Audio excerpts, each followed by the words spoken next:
Esse vídeo é um experimento sobre montagem, talvez o primeiro de uma série. O intuito é descobrir brechas a partir da junção de diversas imagens e sons. Brechas que sirvam como pontes para a construção de significados. Brechas que de alguma forma colaborem para o entendimento das imagens. Afinal, o que falar sobre elas? A imagem pode parecer simples de ser entendida, mas ela guarda em si uma trama de complexidades. Em uma busca rápida por seu significado, encontramos que a imagem é uma imitação, uma reprodução de algo ou aspecto particular pelo qual um ser ou um objeto é percebido. O fato é que a imagem possui inúmeras funções. Pode ser texto, símbolo, signo, ícone, entre outras coisas. Tudo à nossa volta pode ser entendido de certa forma como uma imagem. Então, como podemos apreendê-las? Esse vídeo vai tentar esboçar uma possibilidade de entendimento. Estamos em 2020. O mundo sofre uma crise sanitária com a pandemia do novo coronavírus e pelo menos 1/3 da população mundial está sob medidas de isolamento social. A recomendação é que todos fiquem em casa. Poder ficar em casa hoje é um privilégio de classe. E para quem fica, uma das formas de manter a saúde mental é com o consumo de entretenimento. Sejam vídeos, lives, filmes, livros ou qualquer outro tipo.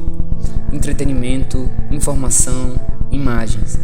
É com o consumo de imagens que nos mantemos ativos e conectados a um sentimento de pertencimento. Nosso século XXI é marcado pelo surgimento de novos aparatos midiáticos e por uma cultura reinventada pela internet, com o ser humano e a mídia em uma relação simbiótica, entendendo mídia como um meio para a transmissão de imagens. Nesse cenário, várias teorias sobre a mídia e a informação foram construídas. Uma delas está no trabalho do filósofo Wilhelm Flusser. Entre seus trabalhos, Flusser vai defender que a humanidade sofreu 3 grandes catástrofes, 3 grandes traumas. O estudioso da mídia, Norval Baitello, discorre sobre elas no seguinte texto: o homem vivenciou 3 grandes catástrofes ao longo de sua história: a humanização, trazida pelo uso das ferramentas de pedra; a civilização, criada pela vida em aldeias com sua consequente sedentarização; e a terceira catástrofe, em curso e ainda sem nome, é marcada pela volta ao nomadismo, pois as casas se tornam inabitáveis. Na primeira, o homem desenvolve ferramentas e persegue sua caça. É nômade como a caça e como o vento. Ao andar como o vento, toca e apreende o mundo. Na segunda, constrói casas, domestica e cria sua caça. Começa a possuir coisas e, como possui, torna-se fixo na terra. Não mais pode andar para apreender o mundo. Cria as imagens tradicionais e a escrita, que substitui o mundo e os seus percursos. E somente apreende o mundo com sua mediação. Na terceira, sua casa fica inabitável, porque por todos os seus buracos entra o vento da informação, com suas imagens técnicas transmitidas pelas tomadas de eletricidade. Este o conduz a um nomadismo de novo tipo, no qual não é mais o corpo que viaja, navega ou caminha, mas o seu espírito, o seu vento nômade. É irônico pensar que nesse momento de isolamento social, em que o slogan é "fica em casa", o pensamento de Flusser sobre o nomadismo da terceira catástrofe se faz tão presente. Hoje, em cada instante, há um espaço aberto, compartilhado, exposto ao olhar de vários. Uma live, uma fotografia, um microvídeo. Uma casa aberta ao mundo, um buraco. Produzimos imagens de si, para o outro, para o mundo. Nos sustentamos em nossas redes, caminhamos sobre vazantes, os ventos da informação. Não há abrigo nem refúgio, nossas casas estão inabitáveis, por todas as brechas entram as informações. Estamos entregues ao vento, e sobre o vento, o Flusser diz: o vento, este intangível fantasmagórico que impulsiona o nômade a seguir em frente e a cujo chamado este obedece, é uma experiência que para nós se tornou representável como o cálculo e a computação. Começamos a nos tornar nômades, não apenas porque o vento sopra pelas nossas casas perfuradas, mas sobretudo também porque ele penetra em nós. Esse vento é atualizado em imagem. E aqui volta ao tema principal: como entender as imagens. É preciso olhá-las com criticidade. Sua substância pode parecer etérea e generalizada, mas há caminhos para algum entendimento. Nesse contexto, tem-se o campo da iconologia, a área de estudo referente ao entendimento das imagens, dos símbolos, dos ícones. Na contemporaneidade, um dos grandes expoentes da iconologia é o historiador da arte Hans Belting, que vai propor um modelo para o entendimento da imagem. Ele vai afirmar que a imagem atua a partir de uma relação de 3 partes: a imagem, a mídia e o corpo. A imagem não pode se dissociar. É necessário incidir em cada uma das partes para se compreender a atuação das imagens.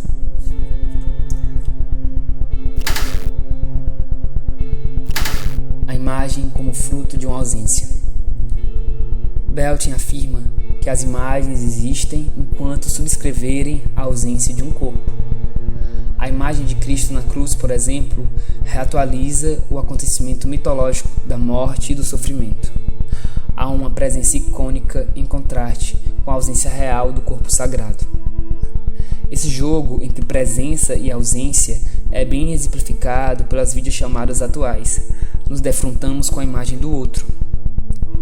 Mediada e pixelada, o corpo é ausente enquanto objeto orgânico, mas presente enquanto imagem. Belting diz: as imagens vivem do paradoxo de operar a presença de uma ausência e vice-versa.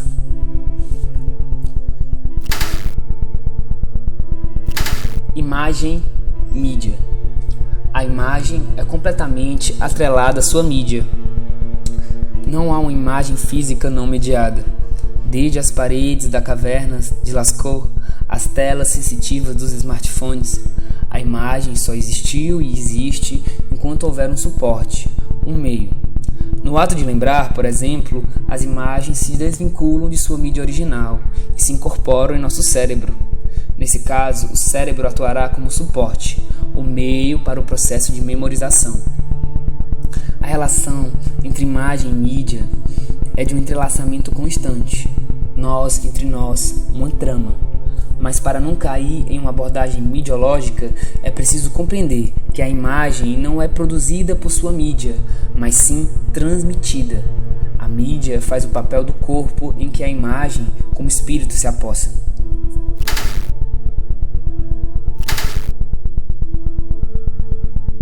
Mídia e corpo. A nossa relação com a mídia, com a imagem, o corpo se estende. O que escutamos, o que sentimos, o que imaginamos é condicionado pelos aparatos técnicos. Nossos celulares atuam como máquinas de enxergar, escutar e sentir o mundo inteiro. Ao nos defrontarmos com a imagem de um amigo, vemos seu corpo e alguma emoção nos toma. Sua imagem passa a habitar na memória, em nosso corpo. Memórias, sonhos, alucinações. As imagens nos constituem e a todo instante nosso corpo reage como uma mídia viva. No caso do texto, por exemplo, as palavras se transmutam e a linguagem atua como um meio de transmissão de imagens. Das palavras, as imagens surgem no ato de imaginar, e aqui, mais uma vez, o corpo passa a atuar como uma mídia.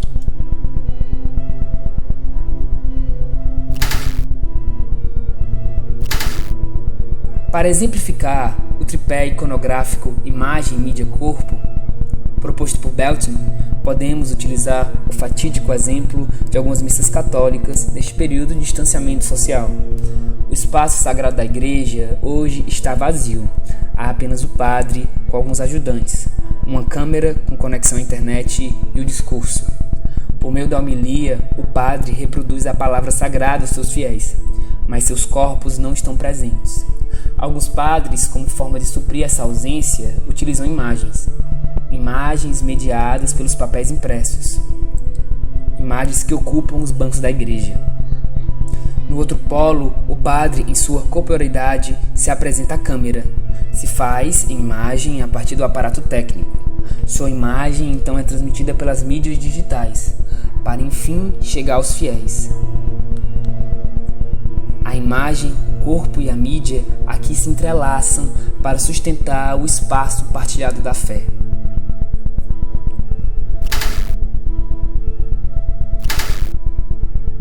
Não há como esgotar o tema da imagem. Nas fissuras das paredes, das casas que nos abrigam, as imagens entram, nos assombram e encantam. Somos carregados, nômades sobre o mundo, como o vento. O corpo, o meio, a imagem.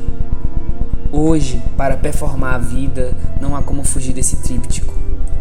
A imagem está desde o ventre, que hoje, com a técnica, pode ser visualizado por meio de ultrassons. Neste ventre, um feto, um esboço, um desejo. Aqui, tentei dar o primeiro passo com esse projeto que intitulo O Simulacro, um canal, um meio para transmissão de imagens, textos, sonhos. Neste canal, quero abordar a questão da imagem por diferentes olhares, ângulos. Espero poder contribuir de alguma forma para esse campo. Se inscrevam e aguardem os próximos vídeos. Na descrição, ponho os links de cada referência que consultei.